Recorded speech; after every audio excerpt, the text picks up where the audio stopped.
नमस्ते दोस्तों, कैसे हैं आप सब लोग। तो आज पढ़ेंगे अपन इंटीग्रेशन। ठीक है। तो देखो, इंटीग्रेशन दो प्रकार का होता है एक्चुअली, इंडेफिनेट इंटीग्रेशन और डेफिनेट इंटीग्रेशन। अपन डेफिनेट इंटीग्रेशन के बारे में नेक्स्ट क्लासेस में पढ़ेंगे। अभी अपन फोकस करेंगे इंडेफिनेट इंटीग्रेशन पे। एनसीईआरटी का सेकंड बुक का फर्स्ट चैप्टर है, तो इंडेफिनेट इंटीग्रेशन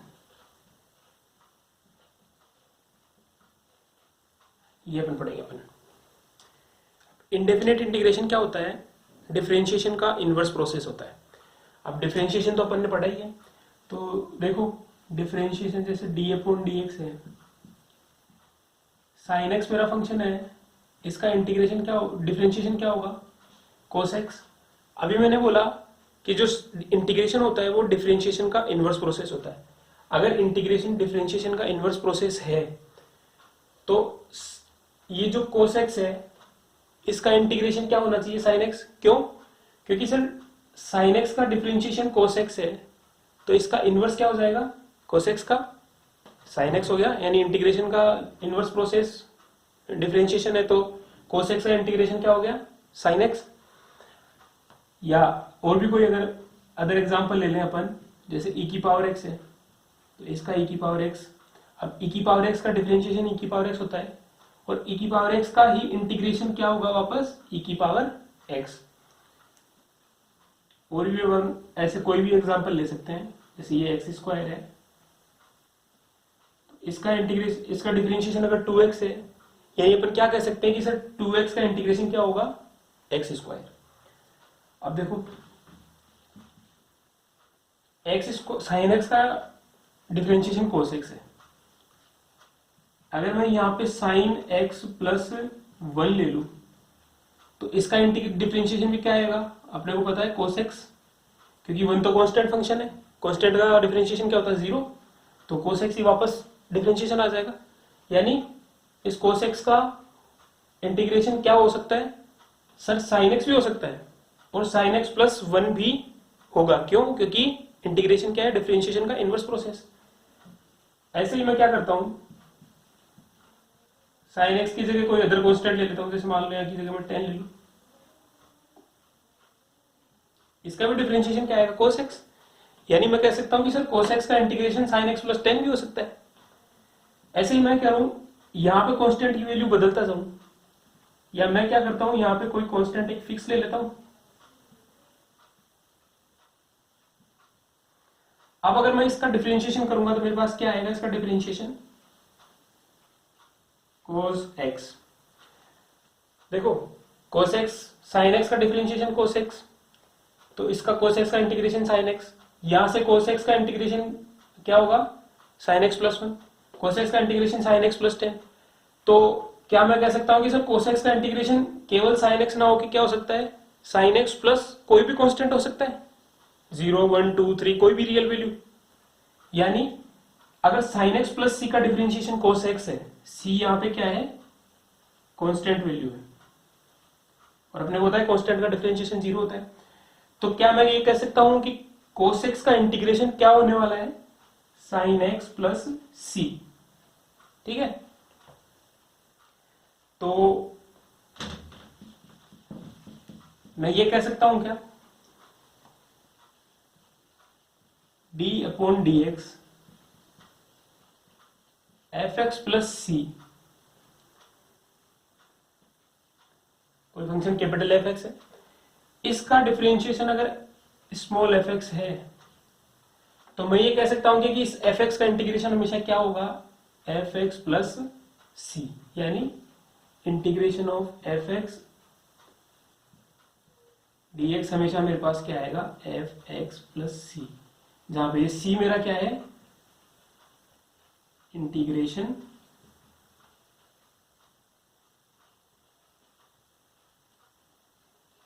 कांस्टेंट। ठीक है, आया समझ में? तो ये तो हो गया अपना इंटीग्रेशन का। इंटीग्रेशन जो है वो अपना डिफरेंशिएशन का इनवर्स प्रोसेस है। अब यहां पे एक टर्म लिखी है मैंने, ये टर्म थोड़ी समझ में नहीं आ रही होगी। ये एक्चुअली इंटीग्रेशन का साइन है, इसके बारे में देख लेते हैं अपन। आई से डिनोट करते हैं इंटीग्रेशन को। ये इंटीग्रेशन का साइन है। कोई भी एफ एक्स में एक फंक्शन ले लेता हूं। अब इसमें ये तो इंटीग्रेशन को डिनोट करने का तरीका है। ये मेरा क्या है, integration sign.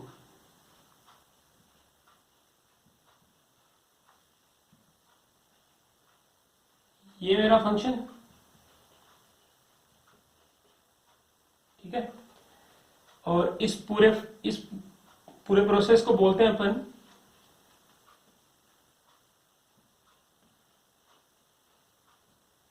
Integration of F x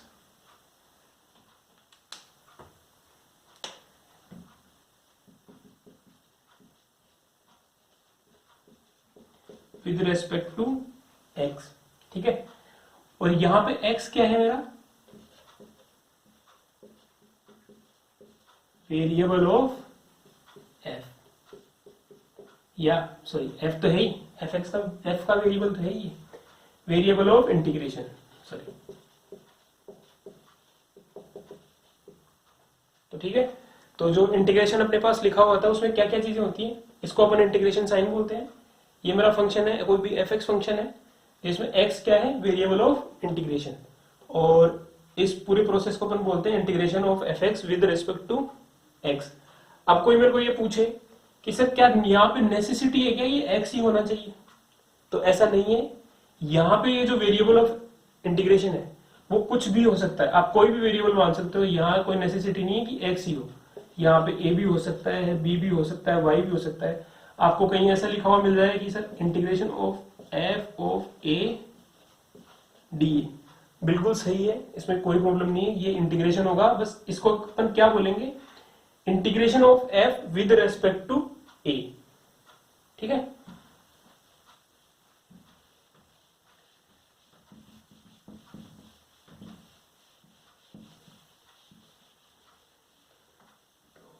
अब चलते हैं अपन फॉर्मूलाज पे। तो अपने को पता है कि अभी मैंने बोला था इंटीग्रेशन जो है वो डिफरेंशिएशन का इनवर्स प्रोसेस है। तो जो बेसिक फॉर्मूलाज अपन ने डिफरेंशिएशन के लिखे थे उन्हीं में मेरे को इंटीग्रेशन भी मिल जाएंगे, बेसिक फॉर्मूलाज के। तो जैसे पावर रूल है, डिफरेंशिएशन का पावर रूल है, क्या होता है, x की पावर n, इसका डिफरेंशिएशन होता है n x की पावर n माइनस 1। तो इसका इंटीग्रेशन क्या हो जाएगा, x की पावर n, इसका इंटीग्रेशन का फॉर्मूला हो जाएगा मेरे पास x की power n plus 1 upon n plus 1 plus c मेरे को हमेशा के लेके चलना है। इंडेफिनिट इंटीग्रेशन में हमेशा c कांस्टेंट में जरूर आएगा, ठीक है। तो ऐसे अपन बाकी के फॉर्मूलाज भी लिख लेते हैं। तो इंटीग्रेशन के जो बेसिक फॉर्मूलाज है वो समझ लेते हैं अपन। देखो डिफरेंशिएशन का पावर रूल पढ़ा होगा आपने, तो पावर रूल में एक्चुअली अपन ने ये पढ़ा होगा x की पावर n जो होता है उसका डिफरेंशिएशन होता है n x की पावर n माइनस 1। तो यहाँ पे ये जो है इसको x की पावर n लिख रखा है, थोड़ा सा कंफ्यूजिंग है कि सर यहाँ पे x की पावर n प्लस 1 लिखा हुआ, तो इसको अपन x की पावर n ये कैसे आया। बेसिक है कि जब x की पावर यहाँ पे से इसका डिफरेंशिएशन करेंगे अपन तो 1 अपॉन n प्लस 1 को दोबारा निकालेंगे और फिर इसका डिफरेंशिएशन करेंगे x की पावर n प्लस 1 का, तो क्या हो जाएगा 1 अपॉन n प्लस 1, इसका डिफरेंशिएशन हो जाएगा n प्लस 1 x की पावर n प्लस 1 माइनस 1। तो n प्लस 1 से n प्लस 1 कैंसिल आउट और यहाँ पे क्या हो जाएगा x की पावर n, ठीक है।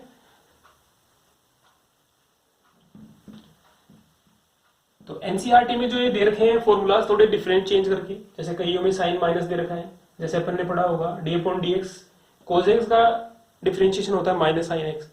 यहाँ पे इस साइन को इन्होंने यहाँ पे लगा रखा है, वो एक्चुअली इन्होंने क्या कर रखा है कि जो कंसेप्ट बोला इन्होंने कि सर इंटीग्रेशन जो होता है डिफरेंशिएशन का इनवर्स प्रोसेस होता है, उसको कैरी आउट करने के लिए इन्होंने ये साइन और जो फॉर्मूला थोड़े से चेंज कर दिए। तो जैसे यहाँ पे अगर मैं जैसे माइनस कोस एक्स का डिफरेंशिएशन से साइन एक्स होता है, तो मैं उस प्रॉपर्टी से कह सकता हूं सीधा सीधा कि साइन एक्स का इंटीग्रेशन क्या होने वाला है sir, minus cos x plus c, ठीक है। तो इम्पोर्टेंट ज्यादा यहाँ पे जो बेसिक फोकस किया गया है वो इन इंटीग्रेशन के फॉर्मूलाज पे किया गया है। ठीक है, ये जो पुरानी क्लास में पढ़े अपन ने वो याद रखने हैं को, ये केवल ध्यान रखने के लिए कि इनसे ऐसे जनरेट किया है इन्होंने ये फॉर्मूलाज को। तो एक और चीज इसमें, एक और चीज लिखी हुई है सर, एंटी डेरिवेटिव क्या आया? तो एक्चुअली क्या है, इंटीग्रेशन जो है उसी को अपन एंटी डेरिवेटिव भी बोलते हैं। मतलब अभी बोला मैंने कि इंटीग्रेशन जो है वो डिफरेंशिएशन क्या है, इनवर्स प्रोसेस है। तो अगर इनवर्स प्रोसेस है तो मैं इसको ऐसे भी बोल सकता हूँ, डेरिवेशन का उल्टा। तो एंटी डेरिवेटिव हो गया, मतलब डेरिवेटिव का जस्ट क्या है, एंटी है, तो इसको एंटी डेरिवेटिव भी बोल सकते हैं। ठीक है, तो और यहाँ पे एक और चीज लिखी हुई है कि सर इस फंक्शन में ये जो फॉर्मूला पढ़ा लिखा हुआ है यहाँ पे, इसमें एक बात लिखी हुई इन्होंने कि एन की वैल्यू 1 के इक्वल नहीं होनी चाहिए। और वो यहाँ अपन यहाँ से सीधा सीधा कह सकते हैं कि जैसे डिनोमिनेटर में कोई भी फंक्शन है उसके जैसे n+1 लिखा, जैसे ये फंक्शन है n का और 1/n+1। ठीक है, तो ये फंक्शन तभी पॉसिबल होगा जब n की वैल्यू 1 नहीं हो। अगर n की वैल्यू -1 नहीं हो, अगर n की वैल्यू -1 हुई तो ये -1+1 होके 1/0 हो जाएगा, जो कि क्या होता है, इनफाइनाइट। और इनफाइनाइट क्या होती है, कोई वैल्यू नहीं होती है। इनफाइनाइट तो इनडिफाइंड वैल्यू है, अनडिफाइंड वैल्यू है। तो अनडिफाइंड वैल्यू को तो अपन डिफाइन कर ही नहीं सकते, तो अपन नहीं कह सकते कि इनफाइनाइट को अपन पता नहीं लगा सकते, तो अपन नहीं कह सकते कि इनफाइनाइट कोई एक वैल्यू है। तो यहाँ पे 1/n+1 जो है वो तभी पॉसिबल होगा जब n की वैल्यू -1 के इक्वल नहीं हो। कई फॉर्मूलाज में है, जैसे यहाँ पे साइन इनवर्स x का फॉर्मूला 1/1 - x² है। ठीक है, यहाँ पे भी x की वैल्यू क्या नहीं होनी चाहिए, 1 और -1 नहीं होनी चाहिए। तो देखो पावर रूल का फॉर्मूला तो ये हो गया, x का डिफरेंशिएशन होता है 1, तो 1 का इंटीग्रेशन क्या हो जाएगा, x + c। साइन x का cos x होता है, तो cos x का इंटीग्रेशन क्या हो जाएगा, sin x + c। ठीक है सर, माइनस cos x का डिफरेंशिएशन sin x, तो sin x का minus cos x + c। tan x का sec² x, तो sec² x का integration tan x + c। Minus cot x का डिफरेंशिएशन होता है cos square x, cosec square x, तो cosec square x का इंटीग्रेशन क्या हो जाएगा, माइनस cot x + c। अब देखो यहाँ पे जब आप इंटरनेट पे जाते हो या कहीं कहीं आपको cosec x को ऐसा भी लिखा हुआ देखने को मिलता है, CSCX। तो घबराने की बात नहीं है, जहां भी CSCX लिखा हुआ मिले आप समझ जाओ वहां पे क्या लिखा हुआ है, cosec x। तो cosec square x का इंटीग्रेशन क्या हो गया, minus cot x + c। sec x का differentiation sec x + tan x, तो sec x का differentiation sec x × tan x, तो sec x tan x का इंटीग्रेशन क्या हो जाएगा, sec x cosec x minus cosec x का cosec x cot x, तो cosec x cot x का क्या हो जाएगा, माइनस cosec x। अब देखो इनवर्स फंक्शंस पे आ जाते हैं। साइन इनवर्स x का 1/√1 - x² है, तो 1/√1 - x² क्या हो जाएगा, साइन इनवर्स x। और माइनस cos इनवर्स x का होता है सेम डिफरेंशिएशन होता है। तो जब यहाँ पे 1/1 - x² का एक और इंटीग्रेशन हो गया, माइनस cos इनवर्स x। ठीक है, साइन इनवर्स x भी होगा और माइनस cos इनवर्स x भी होगा। और थोड़े से और फॉर्मूलाज हैं, वो भी अपन लिख लेते हैं।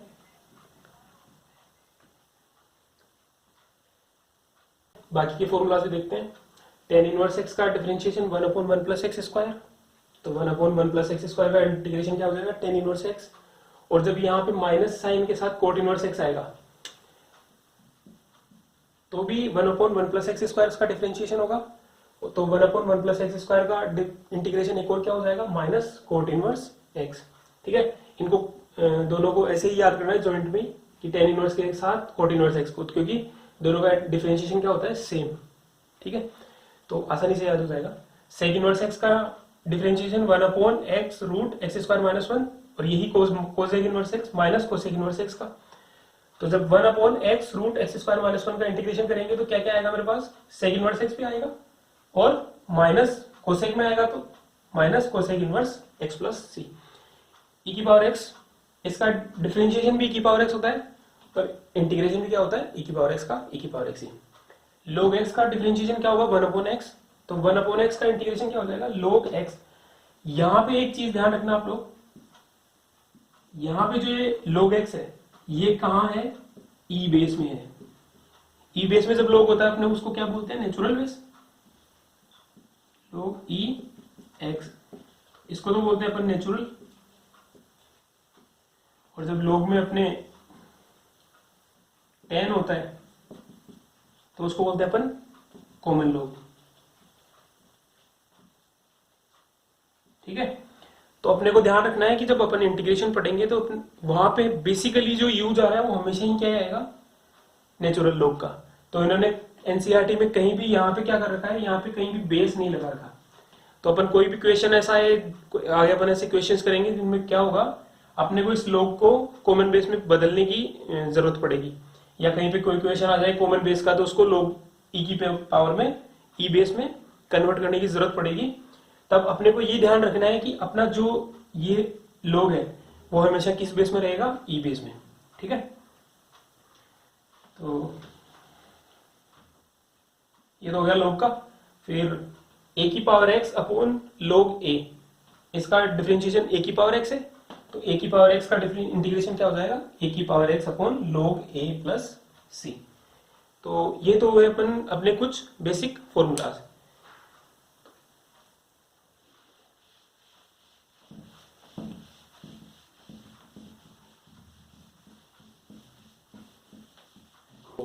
कैसा लगा आप सबको?